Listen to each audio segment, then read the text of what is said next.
My next guest has been warning about a new housing bubble. Let me welcome back to the program Peter Schiff, the CEO of Euro Pacific Capital. You've got to be tired of talking about this stuff. Yeah, well, first of all, there's so many holes in the old bubble that I don't think the Fed is going to succeed in fully inflating it again. But that's what they're trying to do. I mean, they never learned from their mistakes. And as a matter of fact, the federal government is more involved now in the housing market than it was while the last bubble was inflating. And the Fed's monetary policy is even more reckless. And the Fed is specifically saying that its goal is to artificially prop up real estate, to get people building houses we don't need, to get people buying houses they can't afford. And how are we ever going to stop the stimulus? The Fed has created an economy that is completely dependent on this monetary heroin. They can never stop, of course, until we die of an overdose.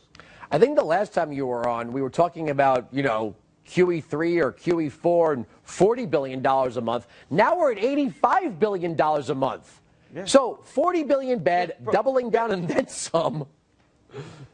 Worse. Yeah, and you've got people on Wall Street trying to figure out when they're going to reduce the $85 billion. They're not even thinking about that. They're more likely to increase it to $100 billion a month, $125 billion a month. The more drugs we take, the more we need to stay high. So the Fed's going to keep on doing this. Meanwhile, they're pretending that they're going to stop when they forecast inflation to be 2.5%. They're never going to forecast that because it's already higher than 2.5%, and they don't care.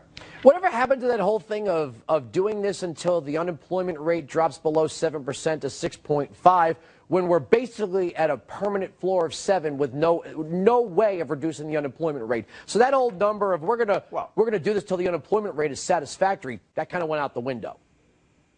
Well, they don't have to worry about that because the unemployment rate is not going to drop substantially below 6.5%. And if it does, it won't stay there. And, we're still at 7.7. But the only reason it's at 7.7 is because millions of people have left the labor force and millions more are settling for part-time jobs instead of full-time jobs.